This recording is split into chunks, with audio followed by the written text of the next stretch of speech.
Viral, penjual sayur jadi korban penjamretan oleh pembeli yang menyamar. Beredar video di media sosial yang memperlihatkan seorang penjual sayur yang menjadi korban penjamretan. Video tersebut diunggah oleh akun Instagram @berunyarina. Diketahui, kejadian tersebut berlokasi di Jalan Danau Gelinggang, Bendungan Hilir, Tanah Abang, Jakarta Pusat pada Senin 18 April kemarin.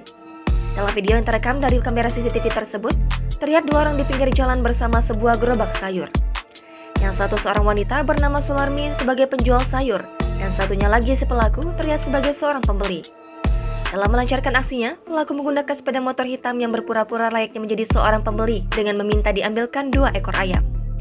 Sularmi yang tak menaruh curiga terhadap pelaku langsung menyiapkan pesanan yang dipesan pelaku. Sayangnya, saat Sularmi lengah, pelaku langsung mengambil tas Sularmi yang berada di atas gerobak sayuran.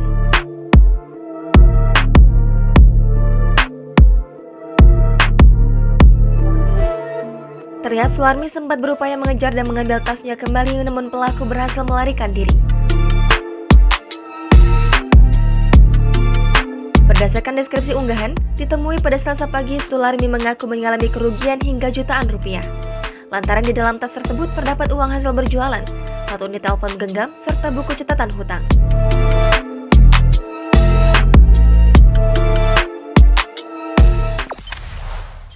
Jangan lupa subscribe, share, komen, dan like ya!